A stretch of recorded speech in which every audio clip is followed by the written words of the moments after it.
This is Virginia This Morning with Greg McQuade, Cheryl Miller, Jessica Nall, and Bill Bevins. And now, Virginia This Morning on CBS-6. Hey, thanks so much for spending part of your Wednesday morning here with us on CBS-6. I'm Greg McQuade.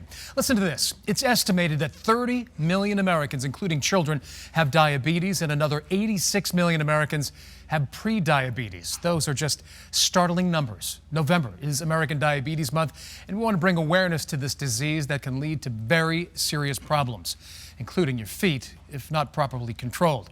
Our good friend, Dr. Mitchell Waskin from the Foot and Ankle Center, joins us this morning in studio to talk about this serious issue. Great to see you again, Doctor. Greg, nice to see you It's again. a pleasure. Doctor, tell us, we hear about it all the time. What is diabetes?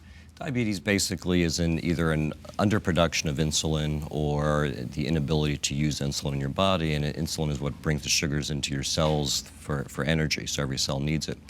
And then you get this buildup of sugar in your system, which goes into some of your other tissues and causes all sorts of problems.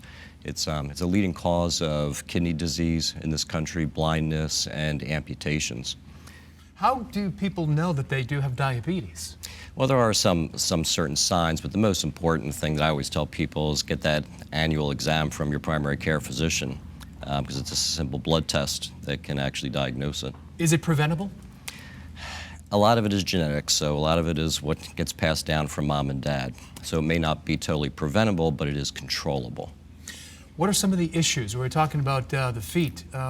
What are some of the consequences of having diabetes? The number one complication of diabetes are actually foot problems, and it's the foot problems that lead to the infections, the ulcers, and the amputations. And what a lot of people don't know is, after that first major amputation, there's a 50% mortality rate in the first year. 50% mortality rate? In the first year. And in 5 years, the mortality rate goes up to 85%, which is actually higher than breast cancer and Hodgkin's lymphoma combined. Are there ways to control the diabetes so in hopes of not losing a foot or getting those ulcers?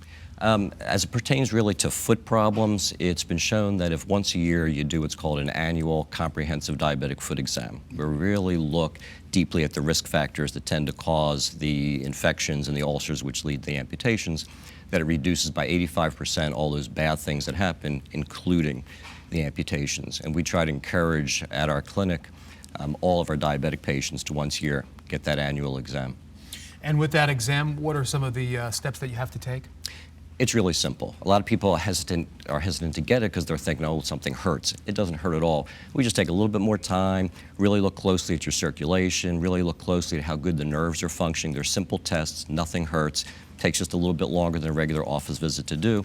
And then we give people advice on how to decrease their risk factors. We have what's called a podorthist at our practice, a full-time person who just specializes in things like diabetic shoes. Because diabetic shoe pressing against, let's say, a deformity in your foot is one of the main reasons that people end up getting infections and ulcers.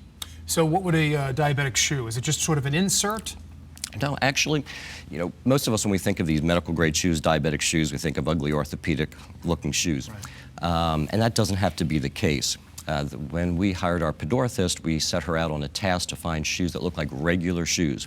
And she's done a great job of that. And what we're finding now is a lot of people are getting the diabetic shoes, and more importantly, they're wearing the diabetic shoes. Because that was the problem before. The doctor would say, well, go get your diabetic shoe, and they would get it, and then it would sit in the closet because no one wants to wear this big, ugly orthopedic looking shoe.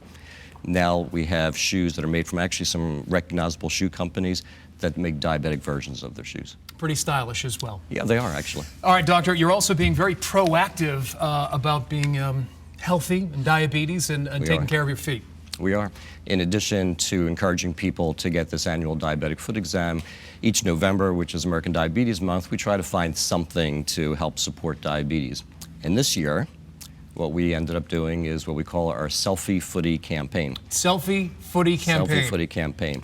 All you need to do is take a picture of your foot with a funny sock or a nice image on it, or like that right there with a little happy face on the toe. That one with the happy face. Those are my toes. No, I'm kidding. No, I'm kidding. On there, post it on the Foot and Ankle Center Facebook page, and we'll donate some money to diabetes for everyone that's posted. You can post as many as you want, and talk to me. Here's the catch. Yep. Get your friends to like it, because at each Friday, whichever post has the most likes, we will give them a free pedicure at our medical grade pedicure spa, which is actually right inside the clinic at the Foot and Ankle Center. Well, I'm looking down. Looks like you're styling and profiling too. And I'm looking at yours too. I think we have a little competition going here. Let's do this. Come on, take the shoe. Oh, you got the loafers. Very easy. Mine's easier. I was prepared for this You one. were prepared. All right, let's see. Is this the one with the holes? Nope. I can take those shoes off. All right, here we go. We're going to take a footy selfie, right? I think your foot looks better than my foot. What size is yours? 10. 10? All right, here we go. So, you have to just like, you have to do a true selfie? Well, With your I face? don't know. Or I no? don't do this. I always leave this. I always leave this to my kids. How about this? Whose foot is that? Boom. How about that? Looks good. Yeah? Here, why don't we do a duo? Let's do that. Oh, look at this. Clashing of the colors. That's right. 1, 2, and 3. All right, and then where do we post it? Now, if you go to facebook.com/the Foot and Ankle Center, you can post it there. Just click on the comments section and upload it. Another thing that you can do is go to our website, and our website's easy to remember. It's a strange website. It's the same as our phone number. Our phone number is 320-FOOT, and our website is 320foot.com. If you go there, right on the main page, there'll be a link to click to it to make it even easier for you. Let's get you some selfie footies and some likes and keep everybody healthy. Dr. Waskin, it's always a pleasure Good to see you, my Greg. friend. All right, for more information and resources on diabetic foot care and the Selfie Footy campaign, you can just visit us online at WTBR.com/VT.